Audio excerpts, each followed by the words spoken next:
Hi there, thank you for joining in for Hobbies, Crafts, and Collectibles this week. This time I get to piece together an interview with a very talented local artist. Gena Bunch of Charleston is with us, and she's going to show me how to do this. You're going to want to stay tuned. Plus, it's a very warm woolen show and tell. Stay with us here on Hobbies, Crafts, and Collectibles.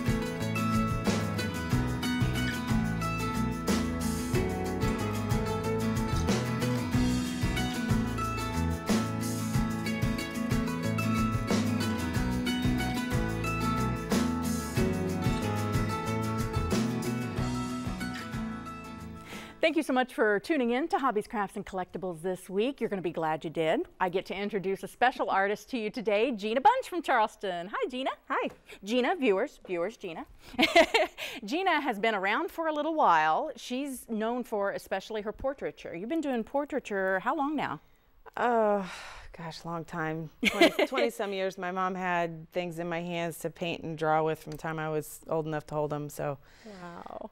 What I love about Gena though is that you don't just want to rest on your laurels. You're known as a portrait artist, but that's just not enough because we got to play, right? We like to play and imagine and dream, and she uses some really interesting materials in some of her art.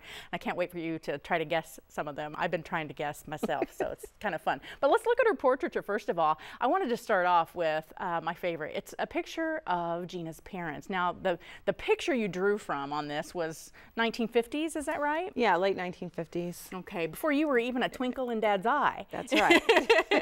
But you had this wonderful picture of your mom and dad together, and this is one of the portraits that you've come up with. About what, a decade ago you drew this one? Yeah, about. So awesome. And this is actually using what materials did you use on that? I draw with graphite, and then I wanted some darker tones in my mom's clothes, so I used a little bit of charcoal. Okay. I like graphite.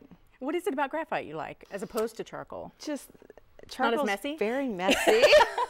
If I had to guess, that's what I would have thought. Charcoal's very messy, but although charcoal does give a good blend, you know, when you work with it. But I like to work with graphite, and because I like the way I can manipulate it. Pencil, for those of you who don't know graphite, but yeah. Understood. Now there's a couple other portraits here behind my shoulder. What was your inspiration for these? Those were actually pieces I did for other people. Okay. So they said, I need this done, and I said, okay, and so. So she's also a commissioned artist. Yes, I do commission work. I love the horses. There's something about horses and their hides, that the sheen of them, that really makes for, especially with the musculature, what do you call it? Yeah, the musculoskeletal version of the horse, you get to see. You can see the body itself and how it works. Yeah, and let's zoom in on the one with the woman standing next to her horse. What a lovely portrait. That one is neat because you kind of got almost the photography effect of some blurred background. And well, the actual truth about that is that picture was done from 2 different photographs. Oh wow, really? She had one that was really good of the horse and one that was really good of her, and so I took the 2 pictures and put them together, and the one that was good of the horse, his muzzle was on the other side of the rail, so I had to actually bring his muzzle on this side of the rail when I drew it. I see. That's wonderful. Now, this one down here, what a great gift idea. This one is a portrait taken during a couple's wedding, I'm assuming. They had that done. Their parents had that done. Okay. Very nice. That was the first time I'd ever drawn a bunch of roses like that, and they were so much fun. Oh, cool. They were so much fun. How long did the roses itself take? Give us an idea when you're talking time commitment here. I think that piece took me 8.5 hours. Okay, I'm going to get an angle on that, Gena. Here, let's just get, there, because the glare was picking up there. Let's move down to those roses. Now, you said what now? The roses took how long? The roses took probably an hour and a half. Oh, wow. Maybe of that time. And there's little tiny flowers in her dress. And what a beautiful keepsake and a lovely idea for a gift. I love that so much. Now, you've kind of taken it to the next level. What I love, she's learning kind of a new way of doing portraiture, actually etching granite. And you're going to use a tool like this. What is this tool? Instead of a graphite pencil, we're using... It's called an electrostylus. Okay, an electrostylus. It etches. It's an etcher. Gotcha. And I wish we had feel-o-vision, but you can't actually, and here I'm going to just pick it up and move it over here. Oh man, this is a heavy piece of granite. Yeah, when you pick my bag up, you think, oh, that's not heavy. Oh, that's Well, this heavy. is going to show you some practice work that you've been doing on some of the various subject matter and techniques, right? Now, for instance, this is a portrait of, or a picture of a couple of praying hands, and then you've taken that and you have practiced very beautifully. This was the first piece I did. Okay. This was the second piece I did. Okay. And then I wanted to see what I could do with the face, a human face. So these are practice using different techniques on each one on the same face. I see. Same picture. Same, but just different techniques. Right. I see. What's interesting to me is that, I mean, it's so smooth. You can't feel. It's such a fine etching. You cannot feel the actual indentation. That's amazing. You would think that it wouldn't be very forgiving, but it is extremely forgiving because you get your marks on there, and it's you can't erase it, but you know what's going to happen before it happens. I don't know if that makes sense or not, but the way you're putting your marks on, you know if it's going to turn out okay in that particular place. Understood. Now, does it have to do with just the amount of pressure? You get the the pressure, the adjustment that you make on the stylus, you know, things like that. Okay. Now, I have to I was saying that you use different techniques. Now, Gena has taught art to students, and one of the projects that you did not too long ago was a sculpture project. Now, when you first look at this, it looks like, you know, a copper sculpture. It looks like metal sculpture. And you told me that there was a little bitty accident that kind of happened with one of the students because it actually originally didn't have these subtle wrinkles in it, which kind of gives a little bit away that it's not solid, but somebody kind of scrunched it. But I kind of like that effect, Gena. It kind of has a neat... said that. Well, I like the way it looks. Yeah, it kind of has a neat effect, but she made me try to guess. It took me a very long time looking at this. Now, if I turn this upside down, if I let them see the bottom, they're going to know what this is. This is actually something stretched over an armature wire. So you've made the sculpture out of wire and then... A coat hanger and a pair of pantyhose. Now, my regular viewers know I love upcycling, so this is like the ultimate. This is, pantyhose. You can see the hose material. And then what kind of paint did you use for that? Well, first you put quite a few coats of gesso. Basically, you're creating your canvas. Okay. Just like a master artist would stretch the canvas and with muslin and put gesso over it to create a canvas. Not everybody actually goes to the store to buy a canvas. Gotcha, yeah. Most people do, but you know, the perfectionists would tend to do their own. And it's beautiful from every angle. So you're making your canvas. Okay. You know, so. Well, that is cool. What a fun technique. And I can see parents, especially, you know, some of them out there are looking for things to do with your children. This would be a fun project to do, wouldn't it? Yeah. Very cool. And it looks so professional. Okay. Now, most recently, you've been working on jewelry and varying techniques again. Let's just take a look at some of your work, and then we get to actually do a little playing today with a very unique material. So you're going to want to stick around here. But let's look at some of the things that you've done. Now, this display over here, we're just going to kind of pan down from top to bottom with the camera. This top piece is really neat. It's kind of got, it looks like it's a finding, I think, that you've purchased, but it looks like an old pocket watch. And then tell what you've done on the inside of this one. It's got a little bumblebee on the inside, and that particular one, the cage on the front pops open. Okay. But and so you can pop it open to see what the treasure inside. You can see through, but if you pop the top, then it'll pop open. That's neat. And then underneath here, this is one of the unique materials that you're working with. And we've got a couple other examples here. I'll hold up. This is my favorite one. I'm going to put it up there next to it. Look at how pretty the colors. It's green and blue. And green and blue, my favorite. Love it, love it. But what is this strange material that you're using here? Well, turn it over and... Awesome. A domino. I love that. But now, what materials have you used on top of that domino? I have started using alcohol inks. I put off purchasing them for a long time because I thought they were expensive. They're like $10 for a bottle of 3. I mean, a set of 3 bottles. So like this. Right. Yeah. So, but once I actually bought a set, wow, these last forever. Awesome. So a little goes a long way. Little goes a long way, and I was really impressed with it. So then I used the alcohol inks on the dominoes. I used them on the washers. I used them on the project we're going to do today. I used them on the Christmas ball. Okay. Anything that's a non-porous surface. Okay, now this is the Christmas ball she's talking about. Isn't this pretty? Is that glass underneath there, or what It's a white porcelain.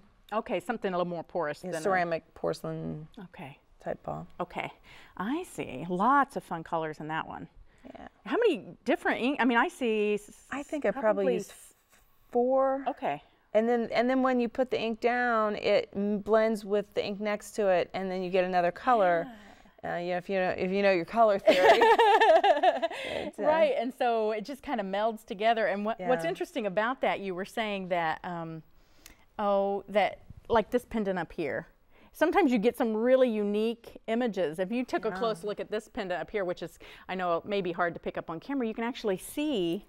Those are. It looks like there's a horse or something in it. Is that the images by happenstance? Yeah, sometimes these things happen.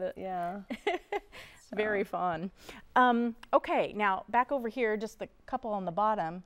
This is an interesting material that you've used. You've started with a blank. This is the symbol to fight breast cancer, the pink ribbon. The ribbon, awareness ribbons. Awareness ribbon, that's the word, yeah. And so it's kind of a bezel, an inset, and then you've actually used a resin and an interesting resin and mini marbles. Micro marbles. That's it. Micro marbles. Tiny little balls. Something down there. So it's got this really neat texture. Again, no field of vision here today, and then this final one down here before we move on to your latest technique. This is an interesting technique you've used on a few things. Explain that. Well, those are washers. Okay. If you flip it over, you can see. Yeah, it's just a. Yep. There we go. Washers. That is so awesome. And again, it's that resin. I use the alcohol. You've used the alcohol inks and then let the resin just kind of flow over it. Right. And it takes a little while for that to cure, maybe 2 or 3 days? Resin depends on what kind you use, but it can take up to 72 hours. Okay, and we've got even some larger examples of that. Those are paperweights. These are little paperweights, but they're made out of big old metal washers as well. And you've actually inset, I like it when you inset the little metal. This has got little dragonflies on it. And this has got paper clips in it. Oh my gosh. Those are paper clips. It's great. I love it. There's just, the ideas are limitless. And I like using found objects and things out of the unusual. Well, these two examples of using bezels with resin have that look, that found object look. The steampunk genre. Yeah, steampunking. I love that. This is actually some watch gears, isn't it? Yeah, some watch gears. Look how pretty that is. Real watch gears. Yeah, and they're inset at different levels, and it's just so pretty. And then this one kind of a little bit more mixed media, because I love anything with words on it. So this one says love and forever ever. Forever ever. And watch parts and a little jewel at the bottom. And a little jewel inset at the bottom. Very fun. Well, lately you've been using this really interesting material. We're going to work on something I get to play a little bit today, but just to show you what we're going for, here's an example of something that Gena has made recently. This would be an ornament. You could use it as a pendant too. This has a bell glued on the back, but you started with a wooden base, and then we're going to use an interesting material to get this lovely mosaic look. Very pretty. And like here's another example, this butterfly here. I'll show that. Isn't that beautiful? Okay, Gena, get us started. What are we going to do? All right.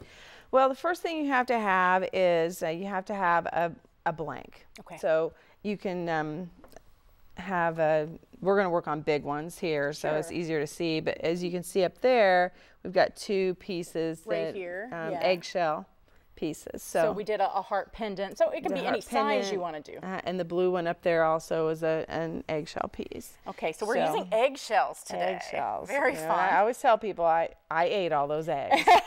And so moving quickly, we are going to paint the wooden piece, and it's going to, depends on what effect you're wanting, right? Because it's kind of a stained glass look. Kind of. What do you want your background color to be? Okay. Because when you fracture the eggshells, you're going to see some of the paint through. So you have to paint it.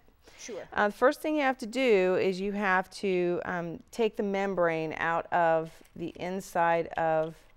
I have lots of eggshells here. Look at these eggshells. Okay. And you ate these eggs, right? I ate those eggs. This is ultimate recycling. It's the green recycling You're thing. recycling your dinner. That's the ultimate. So here we go. This is a little piece, you know, that I didn't get all the membrane out of, but while they're wet, you rinse them out real good, and you have to peel that membrane out. If you don't, then if you glue it down, the chances are the glue will stick to the membrane, and then the eggshell part will fall off. Understood. So it's a good idea to do that.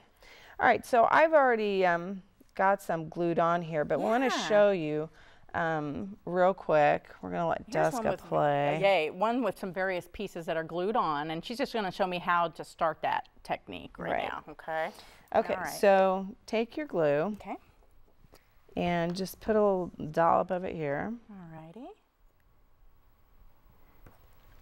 And smear it around with your finger. And you don't want a really thin coat. You want a little bit of globby on there, but not too much, because you don't want it to, when you fracture the eggshell, you don't want it to ooze out too much. Sure. Okay. It's clear glue. She can't really see it, but trust me, it's there. And I like the clear glue. You can use the other glue, but I like the clear. Okay. Okay, so I just happen to pick out of my stash here a piece that has a little bit of a rounded edge. Now, it's like a puzzle, so you have to pick and choose. And if it's over the edge, don't worry about it. So put your thumb right in the middle of that, Duska, and push. Woo! Okay, now we want to keep these them on there where they're at. Okay. And fracture that one down. Okay. I see. Look at that. Oh my gosh. And it's an instant mosaic. Look at that. Yeah. Here, let's see if we can get a good picture. And I kind of like to wiggle it around a little bit to separate the pieces. That way, if you have like on the crosses or on the apples or whatever color, you know, base you're going to use on those shapes, you get that color coming through. Sure. Okay. Okay. So we would do that to the whole egg. To the whole thing. And you're going to get something like this apple here. You'll get something that looks like this on the back. So see the little pieces hanging off the edge there. This on the front. And this on the front. Okay. And then to clean this up, you make sure and put your finger right at the edge. Okay. And then you just snap it. Okay. And don't worry, because you'll be able to use these other little pieces. Oh, don't throw the eggs away. No, you use those little tiny pieces. And if you really needed to, you have little pokies out there, you can take a little nail file and... So once we've cleaned up that edge, this heart shows you what it looks like. You've cleaned off all the little extra pieces. Very nice. Now what do we do? Now we're going to drop our alcohol ink. Okay. Now on this one, we've got this. I also crushed. I used crushed on some too. You can make like stripes and some hearts. You know, you see that little bubble thing. Yes. So I put a little bit of crushed right there. I see. It probably from here, but then when you're done with it, it'll have a I see what you're saying. Different effect. So, all right. So what we're going to do is I'm going to let you do that with the cross. And I will start out this here. This is what I get to do. I picked out my colors. I'm going to use some purples, blues, and greens. Big surprise. Pick a color. Okay. And what we're going to do is just drop. Okay, so you just do one drop. Okay. And it'll spread. Oh yeah, look at that. And the eggshells are so porous, it just kind of soaks that in. So now you can go through here and just put a few drops in different places of that color. Okay. I'm getting it. Understood. All right, and then now this is going to be cool. I can already see because see the purple. So now when you're actually putting the other colors, they're going to kind of meld together and move around. Yeah, and very then fun. Your next color. Got me some green here. Okay, so you're going to continue this on just to get the effect that you want. I don't want to run out of town, out of town. I don't want to do that either, but I'm out of time. So then what happens? Oh, look at hers. Hers is coming a long way. Let's compare work here. Who's done this before? Who has not? Very cool. What do you do then afterwards? So afterwards, when it's completely dry. You know, how long does it take to dry, you think? I usually let mine overnight, and I like to leave a little bit of white space. Okay. Too. Okay. It just makes it more interesting. Yeah, sure. Then what you'll do is take some kind of clear sealant and put a couple of coats of clear sealant. Brush that on. Brush it on. And then you could finish it out however you want. If you want it an ornament fitting or a necklace fitting, or oh look, what are you going to do with that? Well, see on the little butterflies there and the cross there. It's very subtle, but there's a little bit of gold paint there around the edges. I have a little gold leafing pen, and I just go around the edges. Very nice. You could use black. You could use, you know, whatever color, the paint pens. I'm going to keep playing, but we're out of time. I'm going to finish mine, though, you can bet. Gena, the time went too fast, and what a lot of fun. You're so multi-talented. Oh, thank you. Thanks for bringing everything and for letting me play a little bit today. We appreciate it. It was fun. All right, thanks.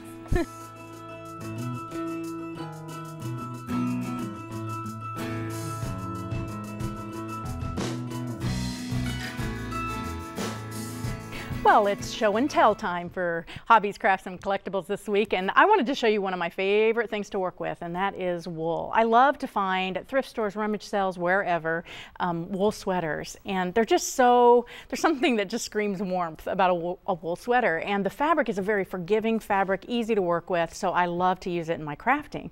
What I generally like to do when I'm taking a wool sweater here, I'll show you, it wasn't this size to begin with, but it's mini size now, because I actually purposefully felt it, and there's just something awesomely rebellious about that. Throwing it in the washing machine, a little dishwashing liquid, dishwashing, not regular detergent, but dishwashing liquid and a hot temperature, get it really agitated. It's the agitation and the warmth that likes to felt it up, but then what you're going to get is this really great thick fabric to work with, and I like to make all kinds of cozies out of these. Let me just show you what I'm talking about. Very simply, I mean, you don't have to be a top seamstress to do this either. This is something that anyone can do with a needle and some thread. If you can use your sewing machine, depends on how thick your fabric is and how much room you can get between your footer and the base. But sometimes I use, like for this one, I use a sewing machine because it's a little bit thinner of a wool. But this is actually an old bottle. I thought this would make a great bottle cozy, like if you were going to give somebody a bottle of wine as a gift. What a fun idea. And it's just a sweater sleeve is all it is. And it just takes one cut and one stitch. And you can see the bottom, what I've done here, stitched it across. And then I'll show you here in a minute how to make these little bitty joints. To kind of give it a flat bottom to sit. But this is just a little wine bottle cozy here. I've taken your normal everyday, you know, jarred candle that we all love. And it just, you know, candles, you know, they say warmth as well, but put a little sweater on it and it's just too much fun. But again, same kind of technique, just a straight seam and a couple little seams on the sides, and you've got a great cozy. But one of my favorite things to make are these little pouches. These make great little gift bags for jewelry or coin purses, a little wristlet just to carry around. Let me show you what I've done here. I've actually made this one the size of my cell phone. I got my cell phone in here. And all you got to do is just make sure, you know, do a little eyeballing, measure your phone if you want to, but make sure you're going to cut it just about a ½ an inch longer than what you're going to end up needing, and then finish it off. I finished it off with a little cording, a neat button, and let me explain why on that here in just a second. But one more example. This is a little bit larger cozy. Again, I've tied the ribbon together to make it kind of a wristlet. And I like to put buttons on them because the cording and the ribbon, as it comes through this fabric, it's actually sewn into the fabric as it comes through the fabric, just to kind of help with the wear and tear and to help it with the cinching, to put a little button in it with holes that are just a little bit smaller than your actual ribbon, so it gets nice and tight. But that's kind of a fun way to finish it off. And it's real easy, I promise. What you're going to need to do is just take your sweater and, like I said, decide what length you're going to want out of that sweater. Get some good scissors, and you're just going to cut straight across, like so.